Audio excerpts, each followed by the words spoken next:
ക്രിസ്തുവിൽ സ്നേഹം നിറഞ്ഞവരെ, ആണ്ടുവട്ടത്തിലെ 22ാമത്തെ ഞായറാഴ്ചയിലേക്ക് നമ്മൾ പ്രവേശിച്ചിരിക്കുന്നു.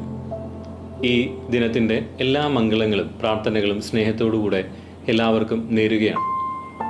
എളിമയുള്ളവരാകുവാൻ നമ്മളോട് ആഹ്വാനം ചെയ്തുകൊണ്ടാണ് ഇന്നത്തെ സുവിശേഷ ഭാഗം നാമുമായി സംവദിക്കുന്നത്. എളിമ കൊണ്ട് ദൈവത്തിൻ്റെ ഹൃദയത്തിൽ ഇടം നേടാമെന്നും എളിമ കൊണ്ട് മനുഷ്യഹൃദയങ്ങളെ കീഴടക്കാമെന്നും ഇന്നത്തെ സുവിശേഷ ഭാഗം നമുക്ക് പറഞ്ഞു തരുന്നുണ്ട്. വിശുദ്ധ മത്തായിയുടെ സുവിശേഷം 4-ാം അധ്യായം 7 മുതൽ 14 വരെയുള്ള ഈ സുവിശേഷ ഭാഗത്തെ നമുക്ക് രണ്ടായിട്ട് തിരിക്കാവുന്നതാണ്. ഒന്നാമത്തെ ഭാഗത്തിൽ എളിമ കൊണ്ട് നമ്മൾ എങ്ങനെയാണ് ബഹുമാനിതരാകുന്നത് എന്ന് നമുക്ക് പറഞ്ഞു തരുന്നുണ്ട്. രണ്ടാമത്തെ ഭാഗത്തിൽ എളിമ കൊണ്ട് എപ്രകാരം നമുക്ക് ദൈവത്തിൻ്റെ ഹൃദയം കീഴടക്കാമെന്നും സുവിശേഷകൻ നമുക്ക് പറഞ്ഞു തരുന്നു. ഒന്നാമത്തെ ഭാഗത്തിലേക്ക് വരുമ്പോൾ, വിരുന്നിന് ക്ഷണിക്കപ്പെടുമ്പോൾ അതിഥികളായ നമ്മളുടെ ഓരോരുത്തരുടെയും മനോഭാവം എന്തായിരിക്കണം എന്നാണ് സുവിശേഷം നമുക്ക് പറഞ്ഞു തരുന്നത്. അതിഥിയായി ക്ഷണിക്കപ്പെടുന്ന ഒരു മനുഷ്യൻ ഒരിക്കലും പ്രമുഖ സ്ഥാനങ്ങൾ സ്വീകരിക്കരുത് എന്ന് ഈശോ പറയുന്നുണ്ട്. നമ്മളെക്കാൾ വലിയവരെ ഒരുപക്ഷെ ആ ആതിഥേയൻ ക്ഷണിച്ചിട്ടുണ്ടാകാം. അങ്ങനെ ക്ഷണിക്കപ്പെട്ട പ്രമുഖരായ ഒരു വ്യക്തി വരുമ്പോൾ പ്രമുഖ സ്ഥാനം തിരഞ്ഞെടുത്ത നമ്മുടെ ഓരോരുത്തരുടെയും സ്ഥാനം നഷ്ടപ്പെടാൻ സാധ്യതയുണ്ട്. അതുകൊണ്ട് തന്നെ പ്രമുഖ സ്ഥാനം തിരഞ്ഞെടുക്കാതെ ഏറ്റവും എളിയ സ്ഥാനം തിരഞ്ഞെടുക്കുമ്പോൾ നമ്മൾ ഏറ്റവും ബഹുമാനിതനായി ആതിഥേയൻ കണക്കാക്കുകയാണെങ്കിൽ തീർച്ചയായും അയാൾ നമുക്ക് പ്രമുഖ സ്ഥാനം തരും എന്ന് വചനം ഓർമ്മിപ്പിക്കുന്നു. ലയണൽ മെസ്സിയെ നമ്മളൊക്കെ ഇഷ്ടപ്പെടുന്നതിന് ഒരു പ്രധാനപ്പെട്ട കാരണം അയാൾ ലോകത്തിലെ ഏറ്റവും മികച്ച ഫുട്ബോളർമാരിൽ ഒരാളായതുകൊണ്ട് മാത്രമല്ല, മറിച്ച് എളിമയോടുകൂടെ മറ്റുള്ളവരുമായി സംവദിക്കുന്നത് കൊണ്ടുകൂടെയാണ്.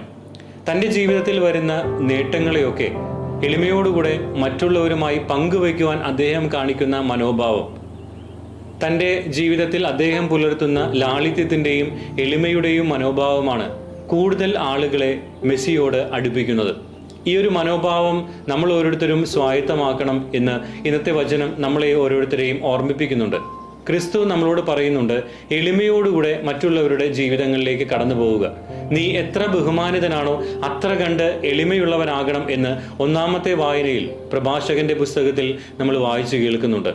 അങ്ങനെ എളിമയോടുകൂടെ നമ്മളുടെ ജീവിതത്തെ നോക്കിക്കാണുമ്പോൾ, മറ്റുള്ളവരുടെ ജീവിതത്തിലേക്ക് കടന്നു പോകുമ്പോൾ നമ്മൾ അറിയാതെ തന്നെ മറ്റുള്ളവർ നമ്മെ ബഹുമാനിക്കുവാനും യഥാർത്ഥമായ ബഹുമതിയിലേക്ക് ഉയരുവാനും നമ്മൾക്ക് ഓരോരുത്തർക്കും സാധിക്കും എന്ന് ഇന്നത്തെ വചനത്തിൻ്റെ ഒന്നാമത്തെ ഭാഗം നമ്മെ ഓരോരുത്തരെയും ഓർമ്മിപ്പിക്കുന്നു.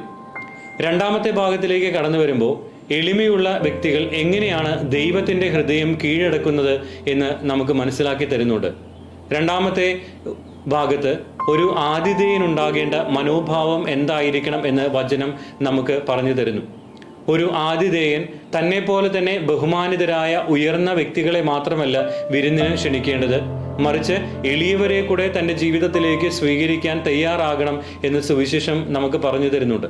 അങ്ങനെ എളിയവരെ കൂടെ തൻ്റെ ജീവിതത്തിലേക്ക് സ്വീകരിക്കുവാൻ തയ്യാറാവുകയാണെങ്കിൽ തീർച്ചയായും അയാൾ ദൈവത്തിൻ്റെ ഹൃദയം കീഴടക്കുന്ന ഒരു വ്യക്തിയായി രൂപാന്തരപ്പെടും.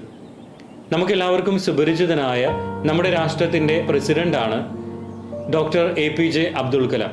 അദ്ദേഹത്തിൻ്റെ ജീവചരിത്രകാരന്മാർ അദ്ദേഹത്തെക്കുറിച്ച് പറയുന്ന വളരെ പ്രധാനപ്പെട്ട ഒരു കാര്യമുണ്ട്. ജീവിതത്തിൽ എത്ര വിജയങ്ങൾ വന്നാലും അത് മറ്റുള്ളവരുമായി പങ്കുവയ്ക്കുവാൻ അബ്ദുൽ കലാം ശ്രദ്ധിച്ചിരുന്നു. അതോടൊപ്പം തന്നെ എന്തെങ്കിലുമൊക്കെ പരാജയങ്ങൾ വരികയാണെങ്കിൽ അതിൻ്റെ മുഴുവൻ ഉത്തരവാദിത്വവും ഏറ്റെടുക്കാൻ അദ്ദേഹം മനസ്സ് കാണിച്ചിരുന്നു. വിജയത്തിൽ മറ്റുള്ളവരെ പങ്കുചേർക്കുവാനും പരാജയം സ്വയം ഏറ്റെടുക്കുവാനും അദ്ദേഹം കാണിക്കുന്ന വലിയ ആ മനോഭാവം തന്നെയാണ് അദ്ദേഹത്തെ മറ്റുള്ളവർക്ക് പ്രിയപ്പെട്ടവനാക്കി തീർത്തത്. അങ്ങനെ എളിയവരെയും പാവപ്പെട്ടവരെയും നമ്മുടെ ജീവിതത്തിലേക്ക് സ്വീകരിക്കുവാൻ നമുക്ക് ഓരോരുത്തർക്കും സാധിക്കുകയാണെങ്കിൽ തീർച്ചയായും ദൈവത്തിൻ്റെ ഹൃദയത്തിൽ ഇടം നേടാൻ നമുക്ക് സാധിക്കും. ഈ വചനഭാഗം നമ്മെ ഓരോരുത്തരെയും ഓർമ്മിപ്പിക്കുന്ന ഈ വലിയ സത്യങ്ങൾ നമുക്ക് ജീവിതത്തിൽ സ്വീകരിക്കാം. എളിമയോടുകൂടെ ജീവിക്കുമ്പോൾ മനുഷ്യരുടെ മുമ്പിൽ ബഹുമാനിതരാകും എന്നുള്ള ഓർമ്മയിലേക്ക് നമുക്ക് കടന്നു വരാം. അതോടൊപ്പം തന്നെ എളിമയോടുകൂടെ മറ്റുള്ളവരെ കൂടെ നമ്മുടെ വിജയങ്ങളിൽ പങ്കാളികളാക്കുമ്പോൾ, അവരുടെ ജീവിതത്തിലേക്ക് എളിമയോടുകൂടെ കടന്നു ചെല്ലാൻ തയ്യാറാകുമ്പോൾ ദൈവത്തിൻ്റെ ഹൃദയത്തിലും ഇടം നേടുവാൻ നമുക്ക് ഓരോരുത്തർക്കും സാധിക്കും.